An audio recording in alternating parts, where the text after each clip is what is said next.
28 ans de mariage, 28 années de confiance. Et en quelques minutes, tout s'effondre.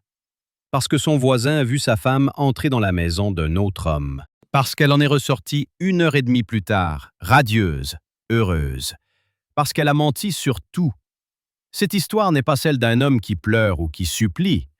C'est celle d'un homme de 50 ans qui découvre qu'il est devenu invisible dans sa propre vie et qui décide méthodiquement de reprendre ce qu'on lui a volé, sa dignité, sa justice, sa vérité. Bienvenue sur Histoire d'infidélité. Dans les commentaires, dites-nous de quelle ville vous nous regardez et quel temps il fait chez vous. Cette histoire va vous montrer ce qui arrive quand un homme honnête découvre 28 ans de mensonges. L'air de la maison de campagne avait changé. Jean le sentit immédiatement en descendant de sa voiture, une odeur qui n'appartenait pas à ce lieu. De la fumée de grillade flottait encore dans l'air tiède de l'après-midi. Pas la sienne, pas celle de ces dimanches tranquilles. Non, celle-ci sentait le bois de hêtre, les épices orientales, quelque chose de frais et d'entêtant, comme si des inconnus venaient tout juste de quitter les lieux en riant. Le voisin Rémi se tenait près de la clôture en bois qui séparait leur propriété. Il serrait une hache dans sa main droite, celle qu'il utilisait pour fendre son bois l'hiver. Son regard cherchait celui de Jean avec cette expression particulière des gens qui portent un secret trop lourd, qui veulent parler, mais craignent de briser quelque chose d'irréparable. Jean avait 50 ans ce printemps. Son visage portait les marques du temps et du travail. Des rides profondes au coin des yeux, creusées par 20 années passées sur les chantiers sous le soleil. Ses cheveux grisonnants étaient coupés ras, une habitude militaire qu'il n'avait jamais abandonnée. Ses mains larges et calleuses racontaient l'histoire d'un homme qui avait bâti son entreprise de construction pierre après pierre, contrat après contrat, sacrifice après sacrifice. Devant son miroir le matin, Jean voyait un homme qui avait réussi à créer quelque chose de solide dans ce monde. Une affaire qui tournait bien, une belle maison, une famille. Mais quelque part en chemin, dans cette course épuisante vers la réussite, quelque chose d'essentiel s'était effrité sans qu'il s'en aperçoive. Marianne, sa femme, disait autrefois qu'il ressemblait à ces héros des vieux films français, ces hommes solides et rassurants sur qui on peut toujours compter. Mais ces derniers mois, son regard à elle avait changé. Il glissait sur lui comme sur un meuble familier qu'on ne remarque plus, comme sur l'air qu'on respire sans y penser. Jean était devenu invisible dans sa propre maison. Rémi s'approcha lentement, la hache pendant au bout de son bras comme un pendule. C'était un brave homme, un voisin serviable, mais aussi un observateur compulsif de tout ce qui se passait dans le hameau. Le genre d'homme qui voit tout, remarque tout, et finit toujours par raconter ce qu'il sait. « Jean, je peux te parler 1 minute ?» commença-t-il, la voix hésitante. Jean sentit son estomac se nouer. Il connaissait ce ton. C'était celui des mauvaises nouvelles, celui qu'on prend pour annoncer un décès ou une trahison. « Bien sûr, Rémi, qu'est-ce qu'il y a ?» Le voisin changea le poids de son corps d'un pied sur l'autre, mal à l'aise. Il cherchait ses mots, les mâchait avant de les cracher, comme s'ils avaient un goût amer. « Tu étais là mercredi dernier ?» Jean secoua la tête. « Non, j'étais sur le chantier de Toulouse toute la semaine. Pourquoi ?» Rémi soupira longuement, son regard fuyant vers les arbres au fond du jardin. « C'est que j'ai vu Marianne ici. Elle n'était pas seule. Il y avait un homme avec elle. Ils sont entrés dans la maison de Julien, tu sais, celui qui a la grande propriété près de l'étang. Ils y sont restés environ 1 heure et demie. » Les mots tombèrent comme des pierres dans l'eau calme. Jean resta immobile, le visage figé. Mais quelque chose venait de se briser à l'intérieur de sa poitrine. Pas de panique, pas de cris, juste un froid glacial qui se répandait dans ses veines. Cette clarté terrible qu'on ressent quand une vérité qu'on refusait de voir vous explose au visage. Quand elle est sortie, continua Rémi d'une voix plus basse, elle avait l'air, comment dire, heureuse, vraiment heureuse. Je me suis dit que peut-être tu savais, que vous aviez des amis communs ou quelque chose comme ça, mais Ce Julien, l'interrompit Jean d'une voix blanche. C'est bien le type avec le gros 4x4 noir, celui qui vient rarement. Exactement, confirma Rémi, en écartant les mains dans un geste d'impuissance. Écoute, je ne veux pas me mêler de tes affaires, mais je me suis dit que tu devais savoir. Jean hocha la tête mécaniquement, remercia son voisin d'un geste vague et se dirigea vers la maison. Chaque pas résonnait lourdement sur le gravier de l'allée. Il ouvrit la porte d'entrée et fut accueilli par un silence de cathédrale abandonnée. L'odeur familière du vieux bois, de la cire d'abeille, de sa propre solitude. Sur la table de la cuisine en pain massif, celle qu'il avait achetée dans une brocante 15 ans plus tôt, un petit mot était posé contre le vase de fleurs séchées. L'écriture ronde et soignée de Marianne dansait sur le papier bleu. Réunion important avec un client ce soir. Rentrerai tard. Ne m'attends pas pour dîner. Bisous. Jean prit le papier entre ses doigts, observa la façon dont elle formait ses lettres, le point final appuyé à la fin de chaque phrase. Combien de ces petits mots avait-il reçus ces derniers mois? Combien de réunions, de rendez-vous, de retards expliqués par le travail? Il sortit son téléphone de sa poche et vit un message de Nadia, l'assistante de Marianne. « Bonjour Jean. Je voulais te prévenir que Marianne est partie plus tôt aujourd'hui. Elle ne se sentait pas bien. J'espère que ce n'est rien de grave. Bonne soirée. » Nadia était une jeune femme honnête, incapable de mentir. Si elle disait que Marianne était partie pour raison de santé, c'est que Marianne ne lui avait dit. Encore un mensonge. Un de plus dans une collection qui semblait ne jamais finir. Jean s'assit lourdement sur le bord du lit conjugal. 28 ans. 28 années de mariage, de construction commune, de projets partagés.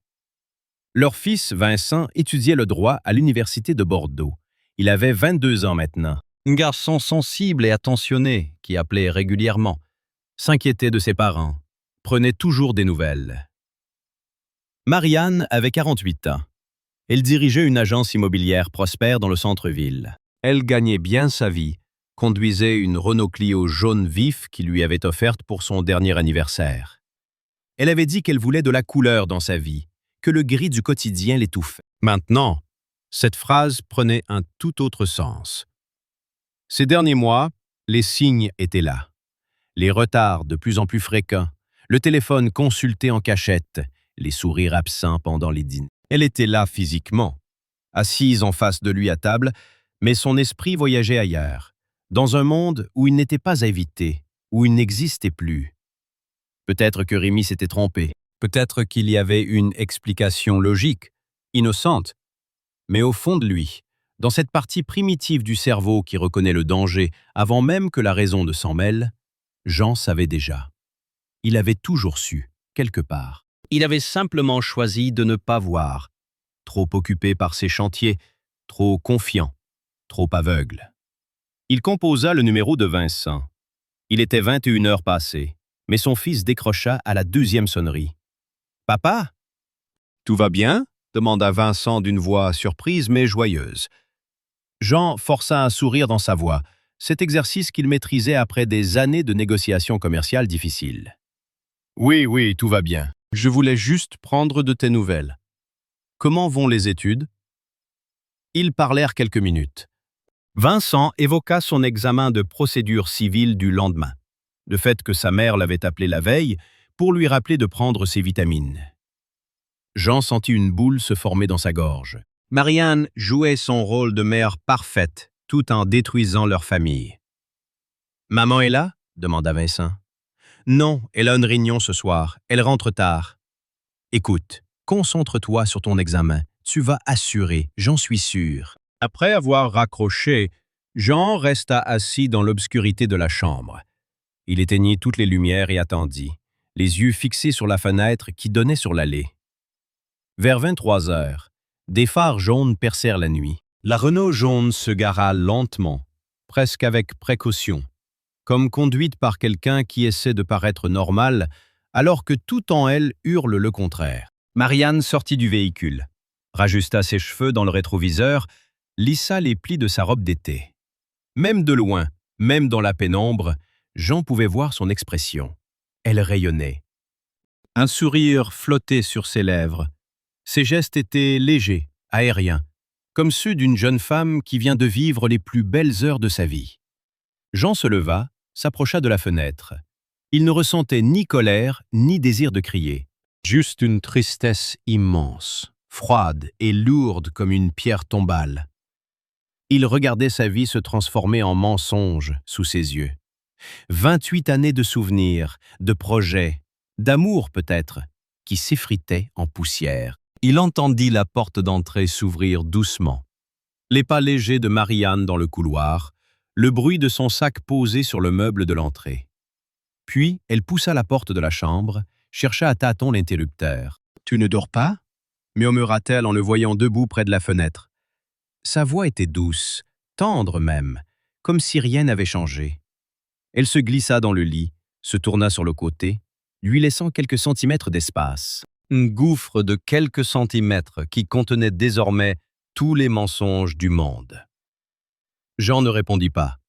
Il resta debout encore un moment, puis s'allongea à son tour, raide comme une planche. Il écouta sa respiration devenir régulière, profonde.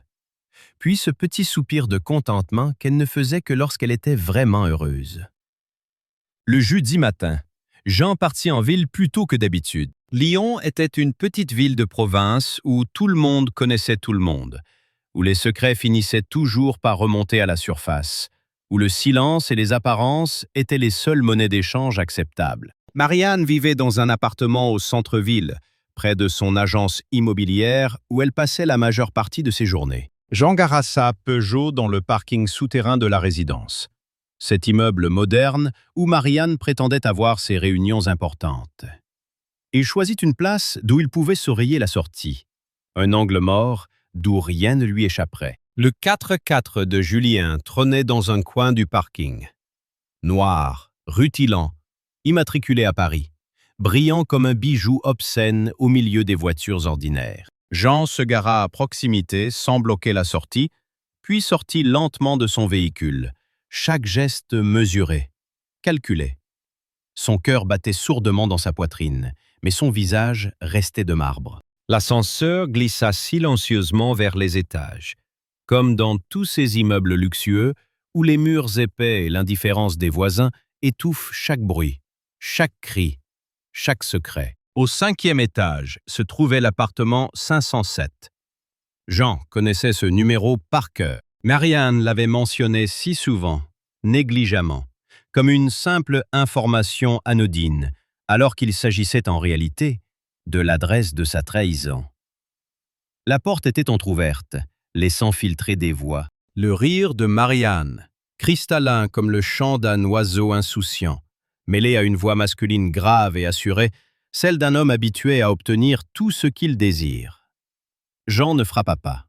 Il poussa simplement la porte et entra. Ils étaient dans la chambre, pas complètement dévêtus, mais suffisamment pour comprendre ce qui venait de se passer ou ce qui s'apprêtait à se produire. Marianne poussa un cri aigu, porta instinctivement une main à sa poitrine dans un geste de protection animale face au danger.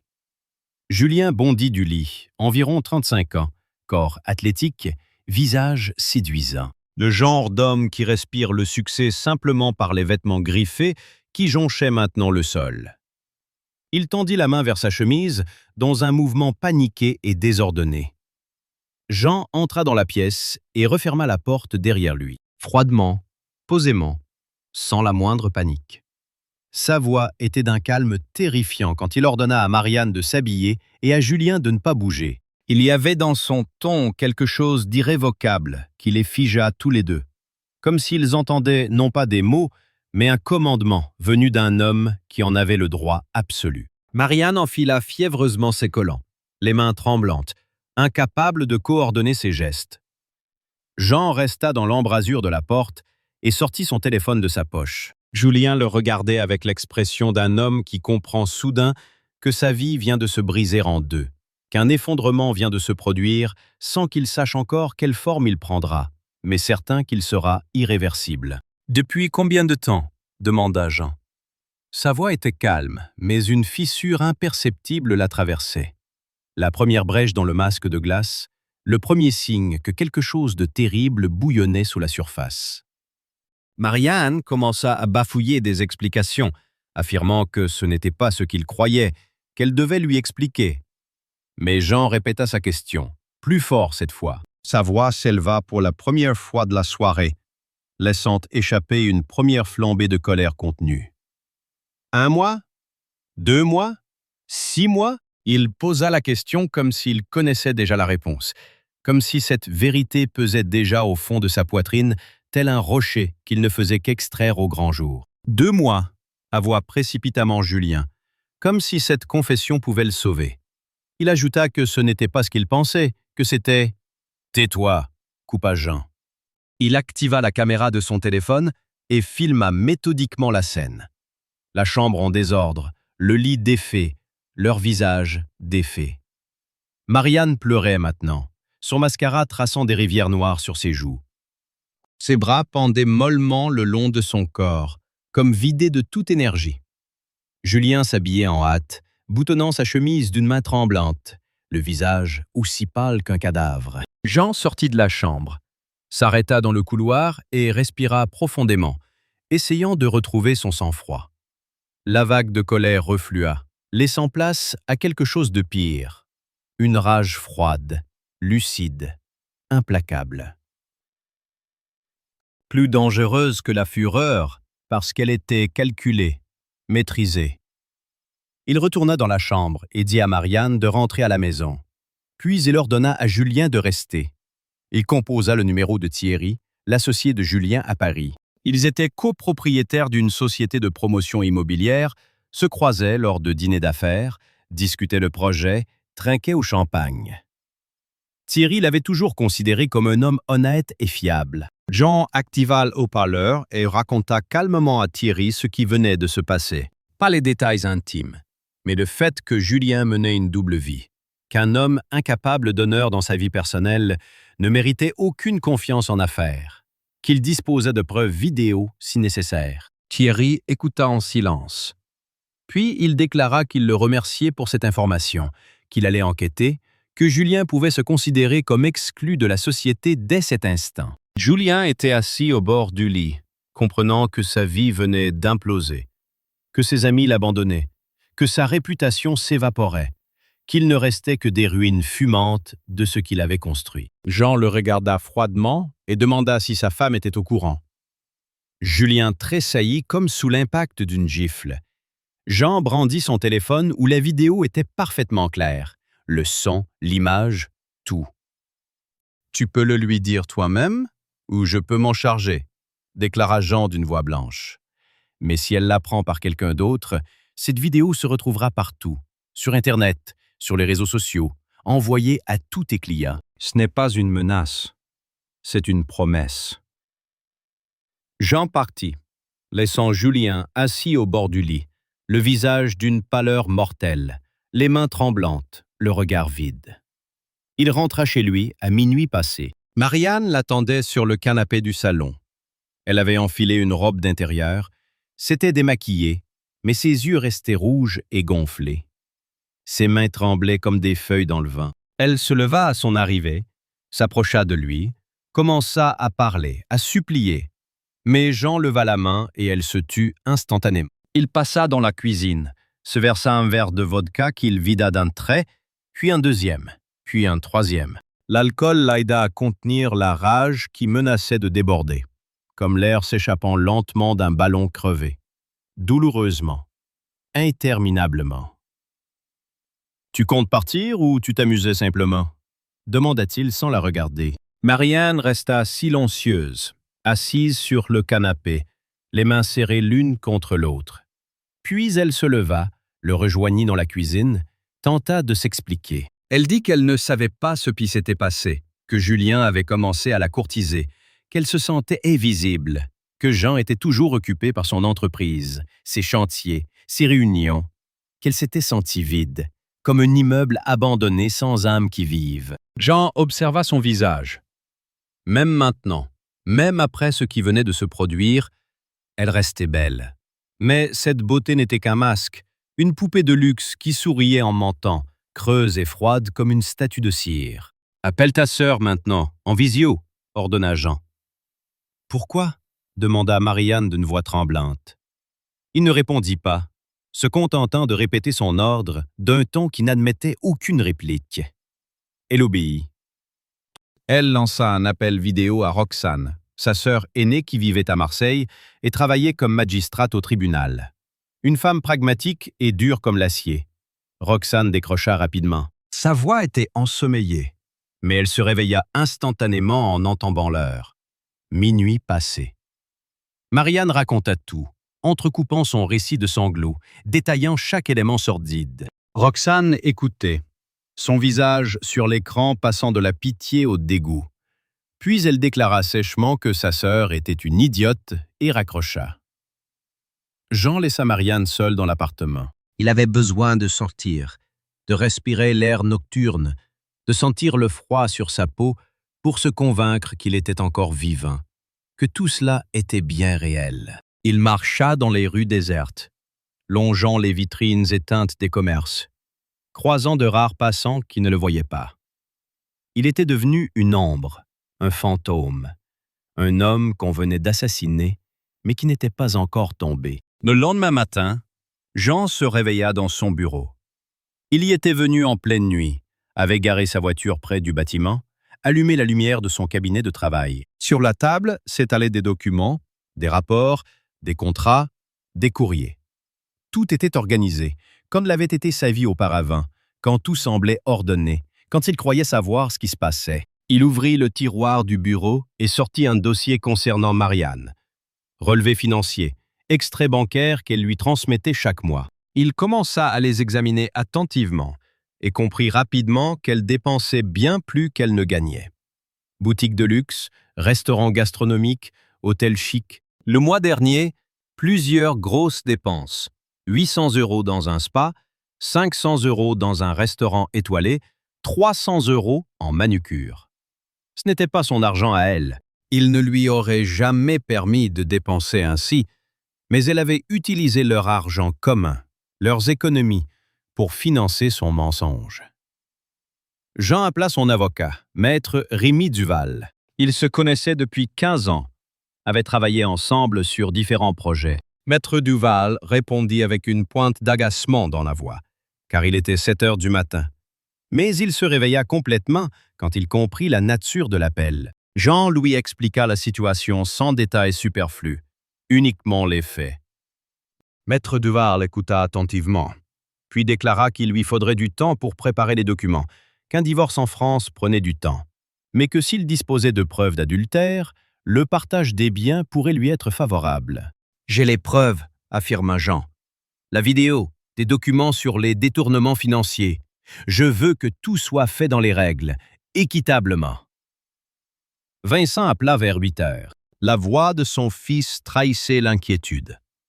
Son père n'avait pas répondu la nuit précédente, et sa mère l'avait appelé à 3 heures du matin en pleurant. Jean entendit l'angoisse dans la voix de son fils et ressentit une douleur aiguë, car il ne pouvait pas protéger Vincent de cette souffrance. La douleur était déjà là, fracassant tout sur son passage. « Il faut que je te dise quelque chose d'important », commença Jean d'une voix calme. « Ce n'est pas ta faute, mais tu dois connaître la vérité. » Il raconta à son fils l'histoire de Marianne et Julien, ces 2 mois de mensonges. Vincent écouta en silence, puis demanda si son père était certain. Jean répondit qu'il en était absolument sûr. Vincent pleura doucement, comme un garçon qui a grandi, mais reste au fond un enfant qui croyait que sa mère était bonne et honnête. « Qu'est-ce qui va se passer maintenant » demanda-t-il entre 2 sanglots. « Il y aura un divorce. La vie va changer, mais on va s'en sortir ensemble. Je serai toujours là pour toi. Je ne te laisserai jamais seul. Je peux faire quelque chose? T'aider d'une manière ou d'une autre? Concentre-toi sur tes études. Réussis tes examens. L'avenir compte plus que le passé. » Vincent acquiesça, mais sa voix sonnait creux, comme une pièce abandonnée où personne ne vit plus. Quand Jean rentra à l'appartement, Marianne dormait sur le canapé. Sa robe était froissée, ses cheveux en désordre, son visage gonflé par les larmes.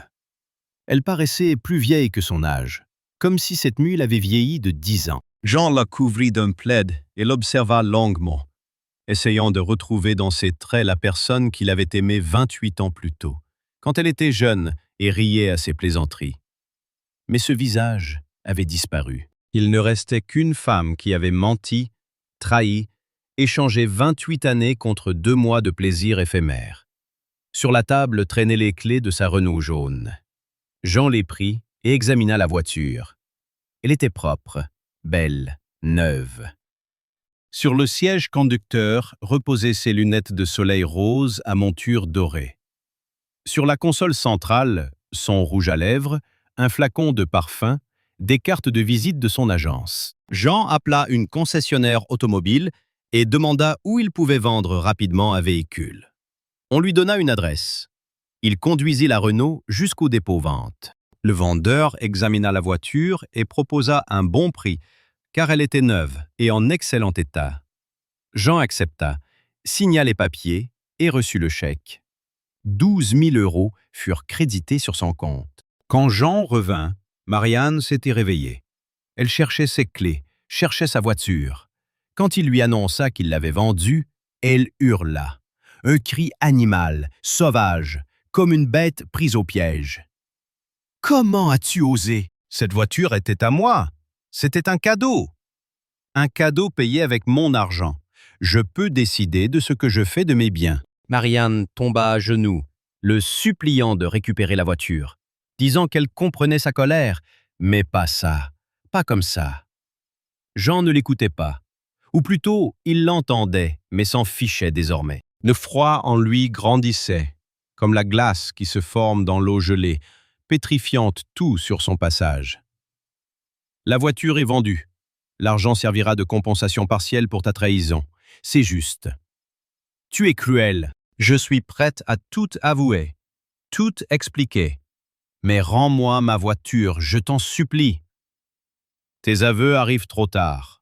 Tes mots sont vides maintenant, aussi creux qu'un couloir dans une maison déserte. Le lendemain, Jean se rendit au bureau de Marianne. L'agence immobilière était située au centre de Lyon, au 2e étage d'un immeuble ancien. 15 personnes y travaillaient, et tous connaissaient Marianne comme une patronne juste, compétente, bienveillante. Jean entra dans le bureau du directeur général, Monsieur César Moreau. Un homme d'environ 55 ans, au visage gris et aux doigts jaunis par le tabac. Jean posa sur le bureau une chemise contenant les extraits de compte de Marianne, la preuve qu'elle détournait l'argent de l'entreprise pour ses dépenses personnelles. Elle était autorisée à accéder au compte général en tant que directrice et personne ne la contrôlait. Monsieur Moreau examina les documents. Son visage devint de plus en plus rouge à mesure qu'il tournait les pages. Il déclara que c'était grave, qu'il allait ouvrir une enquête interne, qu'il exigeait des explications de la part de Marianne. Marianne arriva au bureau pour rencontrer Jean, ignorant que son directeur général était présent. Quand elle le vit, elle comprit immédiatement ce qui se passait. Son visage devint livide. Monsieur Moreau l'interrogea sur ses dépenses, lui demandant de quel droit elle utilisait l'argent de l'entreprise pour des spas et des restaurants gastronomiques. Marianne commença à se justifier, bafouillant qu'il s'agissait d'une erreur, d'une confusion, qu'elle rembourserait tout. L'entreprise ne peut pas se permettre ce genre d'erreur, trancha Monsieur Moreau. Vous pouvez soit démissionner, soit être licencié pour faute grave. Marianne pleurait, cherchant le regard de Jean, mais son visage restait de marbre, sans la moindre trace de pitié. Elle rédigea une lettre de démission et son dossier professionnel fut clos séance tenante. Le soir même, Jean appela Roxane. Il lui demanda si Marianne pouvait vivre chez elle un certain temps, parce qu'il avait besoin de rester seul, de réfléchir à la suite. Roxane accepta. Elle dit que sa sœur était une idiote, mais que c'était sa sœur quand même, et qu'elle l'aiderait à surmonter cette épreuve. Roxane vint en ville, récupéra Marianne, qui quitta l'appartement en ne laissant derrière elle que le parfum de son eau de toilette et une douleur qui imprégnait maintenant les murs. Jean se retrouva seul dans l'appartement, qui lui paraissait désormais immense comme une cathédrale où l'on prie pour le salut. Il alluma la télévision sans la regarder. Il but du thé que personne n'avait préparé pour lui. Il s'allongea sur le lit qu'ils avaient partagé à deux, mais où il dormait maintenant seul. Sur la table reposait son téléphone contenant la vidéo. Il la regarda plusieurs fois, ressentant à chaque visionnage la même douleur, comme s'il la découvrait pour la première fois. Puis il verrouilla le fichier, l'archiva, le stocka dans le cloud en lieu sûr. C'était sa preuve, son arme, sa justice. La procédure commença par la paperasse. Jean était assis dans le cabinet de Maître Duval, et devant eux s'empilaient des montagnes de documents. Extraits bancaires, contrats, courriers, tout ce qu'on avait pu rassembler en une semaine. Maître Duval était un homme minutieux, avec des lunettes qu'il rajustait constamment et l'habitude de griffonner des notes dans les marges. Il expliqua qu'en France, le divorce était une procédure complexe, mais que l'adultère simplifiait tout, car la loi prenait en compte le préjudice moral et considérait la trahison comme un motif légitime pour un partage inéquitable des biens. Jean demanda s'il pouvait récupérer l'argent que Marianne avait dépensé pour ses divertissements avec Julien pour financer son mensonge. Maître Duval répondit que c'était plus compliqué, qu'il fallait prouver que ces dépenses étaient personnelles et non des décisions communes du couple. Jean lui montra les documents concernant le spa, le restaurant, l'hôtel à Nice où ils étaient allés ensemble un week-end, alors que Marianne prétendait assister à un séminaire d'entreprise. Maître Duval hocha la tête, prit des notes, puis déclara que c'était une bonne preuve, que le tribunal en tiendrait compte. Ils rédigèrent une demande de divorce pour motif d'adultère, avec une requête de partage des biens en faveur de Jean. Maître Duval précisa que la procédure prendrait 1 à 2 mois, qu'il y aurait une audience, que Marianne pourrait contester, mais qu'avec de telles preuves, ses objections seraient faibles. Jean demanda ce qu'il adviendrait de l'appartement, du compte commun, de la voiture immatriculée à son nom. Maître Duval répondit que l'appartement lui reviendrait car il avait été acheté avec son argent, que le compte serait débloqué, que la voiture était également à lui. Quand Jean sortit du cabinet de l'avocat, la nuit était tombée. Les rues de Lyon étaient désertes, comme dans un film sur la fin du monde.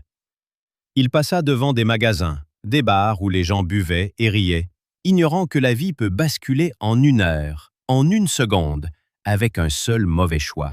Il gara sa voiture près de la maison de Julien. Le 4x4 noir était à sa place habituelle.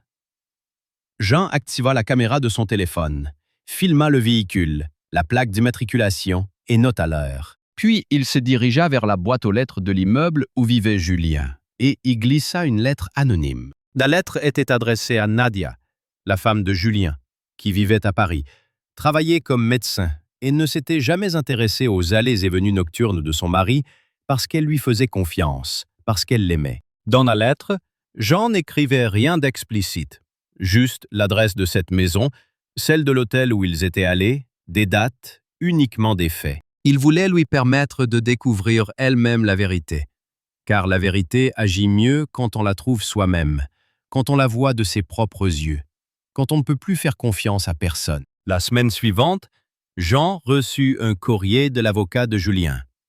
La lettre était froide, officielle.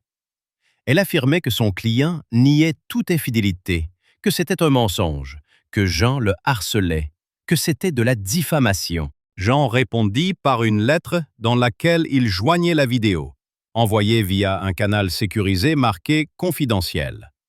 Après cela, plus aucune lettre n'arriva. Thierry, l'associé de Julien, appela Jean un mercredi. Sa voix était froide, professionnelle.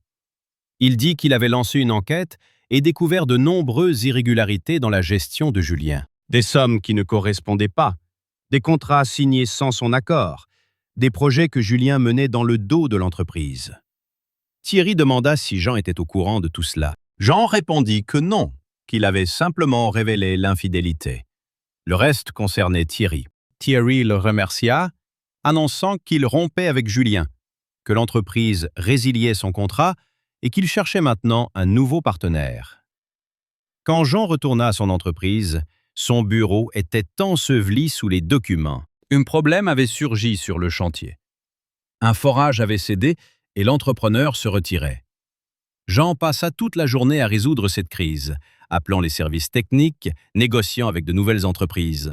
Quand il quitta le bureau, il était 21 heures et il n'avait rien mangé de la journée. Il rentra chez lui, mais l'appartement était vide comme un tombeau. Le réfrigérateur était vide, la cuisine sentait le renfermer. Jean commanda une pizza, s'assit sur le canapé et mangea dans l'obscurité, regardant par la fenêtre Lyon endormi. La ville semblait morte, comme un cimetière de lumière où seuls les réverbères brillaient pour que les gens ne se perdent pas. Le week-end, Jean se rendit à la maison de campagne. Rémi était là, occupé à scier du bois.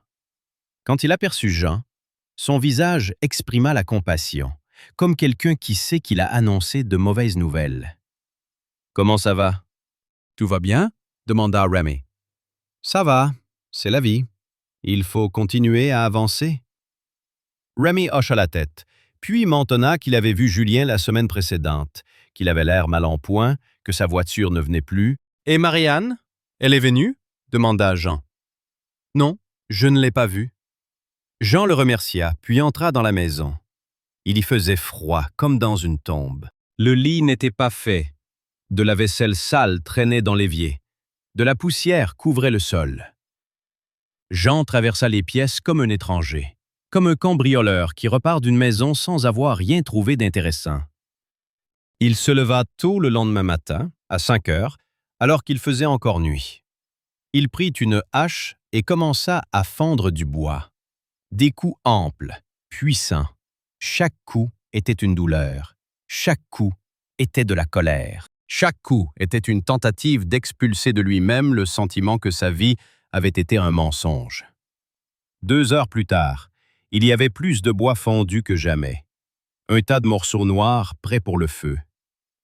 Vincent appela le dimanche. Sa voix était prudente, comme celle de quelqu'un qui entre dans une pièce où dort une bête sauvage ivre. « Comment tu vas, papa? Je peux t'aider d'une manière ou d'une autre? »« Je vais bien, je gère. Ne t'inquiète pas pour moi. Quand est-ce qu'on pourra se voir? J'ai besoin de parler avec toi de tout ce qui s'est passé. »« Bientôt. Il faut juste que je règle certaines choses. » Vincent hésita, puis ajouta. « Maman m'a appelé. Elle pleurait. Elle m'a demandé de t'aider, de t'empêcher de faire quelque chose de stupide. » Qu'est-ce qu'elle a dit exactement? Elle a dit qu'elle s'était trompée, qu'elle comprend qu'elle mérite tout ce qui va arriver, mais qu'elle reste ma mère, qu'elle t'aime encore. C'est bien, tu peux l'écouter, c'est ta mère. Mais ça ne changera rien à ce qui s'est passé. Le divorce est inévitable. Il n'y a aucun espoir que vous vous réconciliez? Non, ce genre de choses ne se pardonne pas. Le mensonge tue tout ce qui a été construit. À la fin de la semaine, Jean reçut un SMS d'un numéro inconnu. Le texte était bref. « Merci. Je sais qui vous êtes et je vous suis reconnaissante. » Le numéro appartenait à Nadia, la femme de Julien. Jean ne répondit pas, effaça simplement le message. Une semaine plus tard, Jean retourna au cabinet de Maître Duval pour une rencontre avec Marianne. Elle vint accompagnée de Roxane, qui lui tenait la main comme à une petite fille. Marianne paraissait avoir vieilli de 10 ans en 1 mois, comme si une maladie s'était installée dans son corps et la dévorait de l'intérieur. Maître Duval posa devant eux les documents. Demande de divorce, partage des biens, conditions concernant les propriétés communes, s'il y en avait. Marianne regardait les papiers, les mains tremblantes. « C'est vrai que je perds l'appartement ?» demanda-t-elle d'une voix brisée. « L'appartement a été acheté avec l'argent de Jean avant votre mariage. Il lui revient, » expliqua Maître Duval. « Je peux au moins avoir la moitié. »« Non, » répondit Jean. Sa voix était glaciale, celle d'un homme mort qui marche encore. Marianne éclata en sanglots. Roxane la serra dans ses bras en murmurant que c'était juste, qu'elle l'avait elle-même provoqué. Jean les regardait sans rien ressentir. Ni pitié, ni colère, ni tristesse. Juste le vide. Comme une pièce dont on a retiré tous les meubles. « Je peux au moins récupérer mes affaires personnelles dans l'appartement ?» demanda Marianne entre 2 sanglots. « Oui, mais seulement en ma présence et celle de l'avocat. Tout doit être documenté.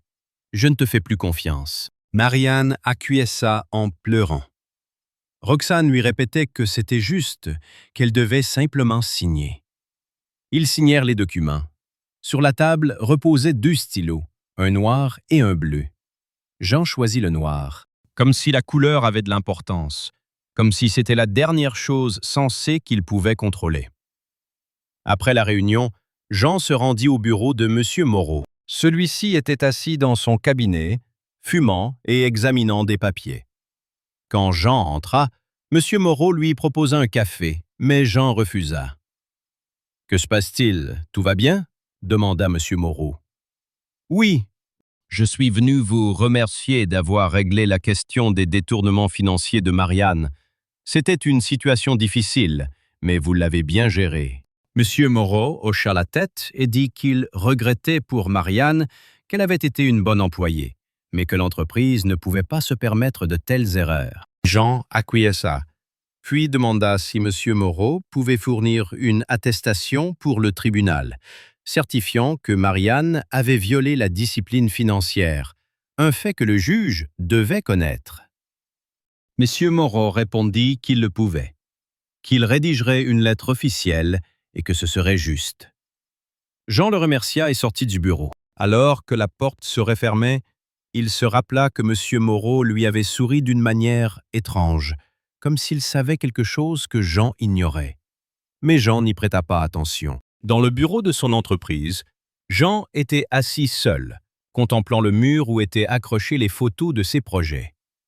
Les maisons qu'il avait construites, les bâtiments qui tiennent debout et qui tiendront, parce qu'ils sont bien construits, parce que Jean n'a jamais rogné sur la qualité. Mais la maison de sa propre vie s'était effondrée, parce qu'il n'avait pas remarqué les fissures dans les murs, parce qu'il était trop occupé pour les voir. Il appela Thierry à Paris. Thierry répondit rapidement. Sa voix était chaleureuse. « Qu'est devenu Julien? Comment va l'entreprise » demanda Jean. Julien a trouvé un nouveau partenaire. Il a ouvert sa propre boîte. Ça a l'air de fonctionner, mais sa réputation est fichue. Peu de gens veulent travailler avec lui. Les rumeurs vont vite. Thierry marqua une pause, puis demanda « Tu es au courant pour Nadia, la femme de Julien? Je sais qu'elle a divorcé, qu'elle a pris des enfants, qu'elle est retournée travailler. Merci encore pour ton honnêteté, Jean. Je l'apprécie vraiment. » Cette nuit-là, Jean était allongé sur le lit qu'ils avaient partagé à 2, mais où il dormait maintenant seul. Il compta les jours qui s'étaient écoulés depuis qu'il avait découvert l'infidélité. 14 jours, 2 semaines. Dans la vie, il y a des moments qui divisent le temps en avant et après. C'était l'un de ces moments. Avant ce jour, Jean était un mari, un père, un chef d'entreprise, un homme avec une vie. Après, il n'était plus qu'un homme qui marche, parle, travaille, mais dont l'intérieur est vide comme la cave d'une vieille maison. Il ralluma la vidéo sur son téléphone une dernière fois. Regarda le visage de Julien, celui de Marianne, cette chambre qui lui semblait maintenant étrangère, comme si c'était la maison de quelqu'un d'autre, la vie de quelqu'un d'autre, des gens qu'il ne connaissait pas. Puis il éteignit la vidéo, verrouilla le téléphone et s'endormit au son de lions endormis, du ronronnement du réfrigérateur, d'un silence plus assourdissant que n'importe quel cri. Le procès eut lieu à la mi-septembre. Le bâtiment était gris comme un nuage, comme la justice elle-même, qui n'est jamais claire, toujours grise, indéterminée, pleine de compromis. Jean était assis à côté de Maître Duval, qui tenait son dossier de documents comme un combattant tient son bouclier. Marianne était assise avec sa sœur Roxane, et toutes deux avaient l'air de condamnés marchant vers l'échafaud. La juge était une femme d'environ 60 ans, au visage de fer, qui avait vu des centaines de divorces, des centaines de trahisons, des centaines de douleurs humaines. Elle demanda si Marianne reconnaissait l'infidélité, mais Marianne resta silencieuse, et son silence valait aveu. La juge demanda si elle avait des preuves justifiant qu'elle mérite la moitié du patrimoine. Maître Duval se leva et déposa devant la juge la vidéo, les relevés de compte, les documents sur les détournements financiers. La juge examina, hocha la tête, prit des notes. Puis elle demanda à Jean ce qu'il voulait. Jean se leva. Sa voix était calme, comme toujours quand il disait des choses importantes. Je veux le divorce. Je veux le partage intégral des biens en ma faveur, parce que c'est juste. J'ai construit cette vie, elle l'a détruite. La juge hocha la tête et dit qu'elle en tiendrait compte, que la décision serait rendue dans une semaine. Jean sortit du tribunal avec l'impression que toute la lumière avait quitté sa vie, qu'il ne restait que la grisaille d'un jour d'automne. Maître Duval lui tapota l'épaule en disant que tout irait bien, que la loi était de son côté. Mais Jean ne croyait plus au bien. Le bien, c'était avant. Le bien était perdu. Une semaine plus tard, arriva le jugement. L'appartement était à lui, les comptes étaient à lui, la voiture était à lui. Marianne recevait 20% de ce qui avait été accumulé pendant le mariage. Mais c'était une somme dérisoire, car la majeure partie des économies provenait du travail de Jean, de son intelligence, de son labeur. Marianne reçut 10 000 euros. Avec cette somme, elle ne pouvait même pas acheter un studio dans une autre ville. Marianne l'appela le soir où le jugement fut rendu. Sa voix était faible, comme celle d'un mort. « Je peux venir récupérer mes affaires ?»« Oui, mercredi, en présence de mon avocat. Je veux que tout soit documenté. » Marianne accepta. Le mercredi, Marianne vint avec Roxane et un jeune homme qui l'aidait à porter les cartons. Jean était assis sur le canapé, regardant sa femme emballer sa vie dans des boîtes en carton. Robes, chaussures, livres, photos, tout ce qui lui appartenait. Maître Duval se tenait près de la porte, filmant pour qu'il n'y ait aucune réclamation ultérieure. Marianne s'approcha de Jean alors qu'elle emportait le dernier carton. « Je peux te parler seul à seul ?» Jean accepta. Ils sortirent sur le balcon.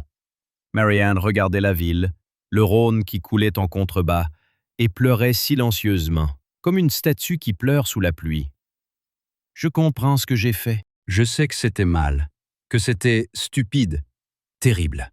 Je ne peux pas revenir en arrière, je ne peux rien changer, mais je veux que tu saches que je t'aimais, que je t'ai toujours aimé. Mais quelque chose s'est passé en moi, une obscurité qui m'a envahi. » Jean écoutait sans savoir quoi répondre, parce qu'un amour qui permet de telles choses n'est pas de l'amour. C'est juste un mot qu'une femme prononce pour se justifier. « Je t'entends. Je comprends. Mais ça n'a plus d'importance. La douleur que tu as causée ne peut pas être guérie par des mots. Le pardon n'est pas quelque chose que je peux donner, parce qu'oublier, ce serait te permettre de recommencer. » Marianne hocha la tête et retourna dans l'appartement prendre les dernières affaires. Quand elle fut partie, Jean parcourut toutes les pièces comme un fantôme, comme quelqu'un qui voit sa maison pour la première fois. Partout subsistaient ses odeurs, ses traces.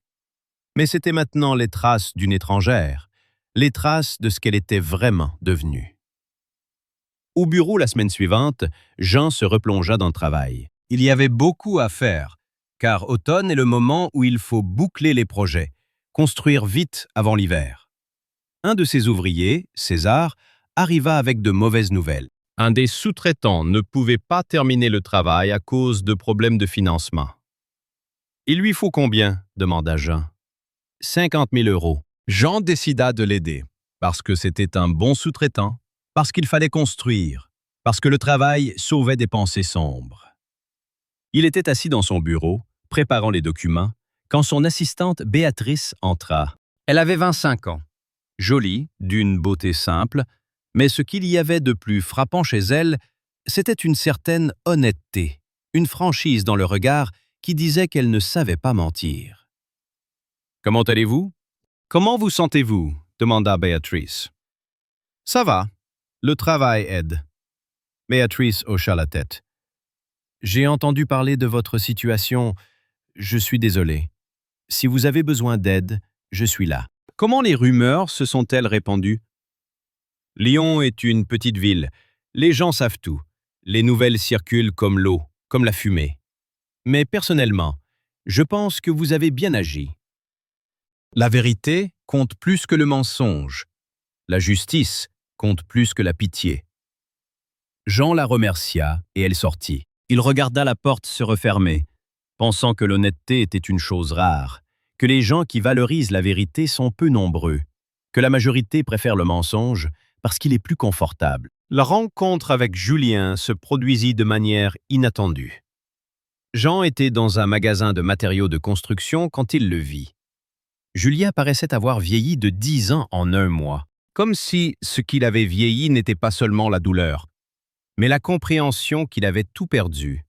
Sa femme était partie, les enfants restaient avec elle, l'entreprise s'était effondrée, l'argent s'était évaporé. Il n'était plus qu'un homme ordinaire, brisé par la vie, qui avait commis une erreur et qui en payait le prix. Julien s'approcha de Jean et demanda s'il pouvait parler. Jean accepta. Ils sortirent dans la rue. « Je comprends que j'ai mal agi, » dit Julien. « J'ai détruit non seulement la vie de Marianne, mais celle d'autres personnes. Je suis quelqu'un de mauvais. » Jean l'écouta. Il voulait lui dire « Oui, tu es mauvais, tu es un traître. » Mais au lieu de cela, il dit « Je ne sais pas si tu es mauvais ou non. Ce n'est pas important.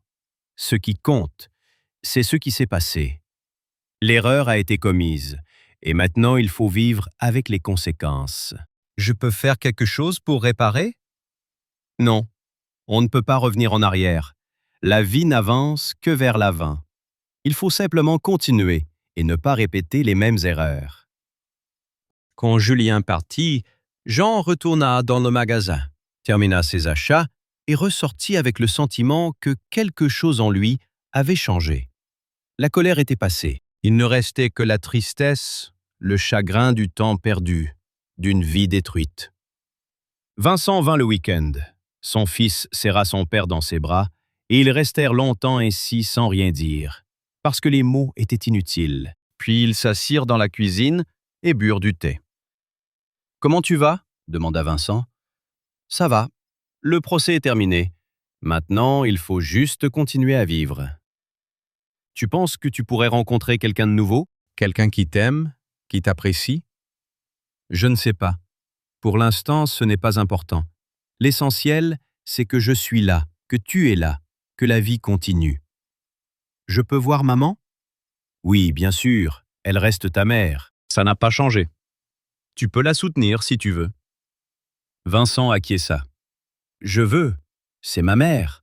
La douleur ne doit pas détruire notre relation. » Quand Vincent repartit, Jean comprit que son fils avait grandi, qu'il était devenu adulte, qu'il pouvait affronter la vie sans s'appuyer sur les autres. C'était de la fierté, mais aussi de la douleur, car grandir est généralement le résultat de la souffrance, le résultat du monde montrant sa cruauté.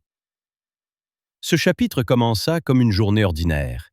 Jean se réveilla, but son café, se rendit sur le chantier. On était en octobre, l'air était devenu plus froid, les feuilles commençaient à jaunir. Comme si la nature aussi se préparait à mourir, à la transition, à quelque chose de nouveau. Sur le chantier, tout était en ordre. Les ouvriers travaillaient, les matériaux arrivaient, le projet avançait. Jean inspecta tout, parla avec le chef de chantier, discuta des délais. Puis il retourna au bureau, où il attendait un appel de maître Duval. L'avocat lui annonça que le divorce était définitivement prononcé, que Marianne acceptait toutes les conditions, que c'était maintenant officiel. Ils n'étaient plus mari et femme, juste des gens qui avaient autrefois vécu ensemble, mais suivaient maintenant des chemins différents. « Il reste quelque chose à faire » demanda Jean. « Non, tout est terminé. Vous pouvez vous détendre. Vous êtes un homme libre maintenant. » Le mot « libre » flotta dans l'air comme de la poussière, quelque chose qui peut se déposer, flotter, étouffer. Jean ne se sentait pas libre. Il se sentait vide, comme une bouteille dont on a bu tout le contenu. Mais la vie continuait, comme elle continue toujours. Quoi qu'il arrive, la vie avance simplement, comme une rivière qui coule malgré les barrages, malgré les rochers. La semaine suivante, Jean reçut une invitation à un dîner d'affaires. L'entreprise avec laquelle il travaillait depuis des années organisait une rencontre de partenaires et on lui demanda de venir. D'abord, il voulut refuser, parce qu'il ne voulait pas rencontrer les gens, voir leurs regards compatissants, entendre leurs mots de sympathie qui ne signifient rien. Mais ensuite, il se rappela que la vie n'était pas que de la douleur. qu'il y avait aussi le travail, les gens, les événements qu'il fallait vivre. Jean se rendit au dîner. Le restaurant était élégant, avec un bel intérieur, un éclairage qui rendait tout le monde plus beau qu'il ne l'était vraiment. Il était assis à une table entouré de gens qui parlaient de travail, d'argent, de projets, de la croissance de la ville, du développement économique. Des conversations ordinaires, une vie ordinaire. Puis arriva Béatrice. Elle s'appelait Béatrice Moreau. Elle était directrice d'une société de location de bureaux. Elle avait 42 ans. Elle était seule, divorcée, sans enfant, avec un regard indépendant sur la vie. Elle s'assit à côté de Jean parce qu'il y avait une place libre. Béatrice ne ressemblait en rien à Marianne. Ses cheveux étaient simples, châtains, sans ces boucles artificielles qu'on obtient dans les salons de coiffure. Sa robe était simple, sombre, sans éclat, sans tentative d'être séduisante. Son visage était ouvert, honnête, comme celui de quelqu'un qui ne voit aucun intérêt à mentir parce que le mensonge complique trop la vie. Ils commencèrent à discuter. Béatrice demanda ce qu'il faisait dans la vie. Jean répondit qu'il construisait des maisons.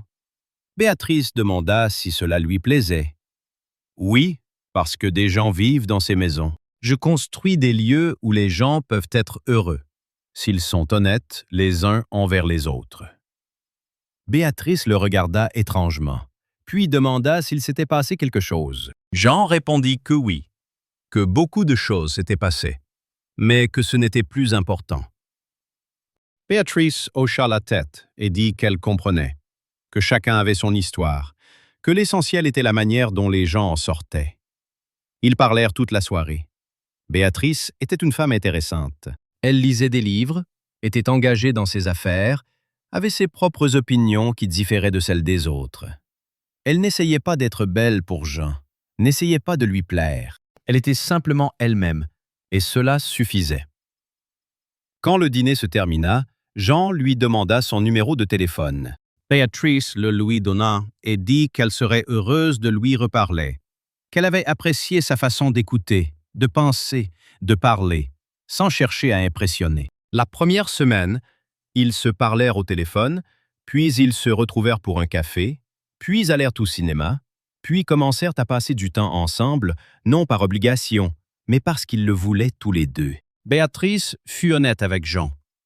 Elle lui posa des questions sur son divorce, sur ce qui s'était passé. Jean lui raconta tout, parce qu'il n'avait plus rien à cacher, parce qu'il était fatigué des mensonges, parce que l'honnêteté était la seule chose qui restait de son ancienne vie. Béatrice écouta sans lui dire qu'elle compatissait ou le plaignait. Elle dit simplement que la vie était difficile pour tout le monde, pleine de douleurs, que l'essentiel était la façon dont on sortait de cette douleur, qu'il s'en était bien sorti, qu'il était resté honnête, qu'il n'avait pas laissé la souffrance le transformer en quelqu'un de mauvais. Lors d'un rendez-vous, Jean arriva au restaurant et trouva Béatrice dans une robe simple, les cheveux détachés, lui souriant. Ils s'assirent à table, burent du vin, mangèrent du poisson et parlèrent de la vie, de son entreprise à elle, de sa société à lui, de la façon dont il voyait l'avenir. Jean lui demanda si elle voulait être avec lui, pas parce qu'il l'aimait. Il fut honnête avec elle. Il ne pourrait l'aimer que si le temps le permettait, car la douleur nécessitait du temps pour guérir. « Je peux attendre ?» demanda Béatrice. « Oui, si tu le veux. » Béatrice acquiesça et dit qu'elle le voulait. Puis vint le moment le plus important, quand la douleur sortit complètement de Jean, comme l'eau d'une baignoire, comme le sang d'une plaie, quand vint enfin le temps de continuer à vivre. Il était assis avec Béatrice dans son appartement.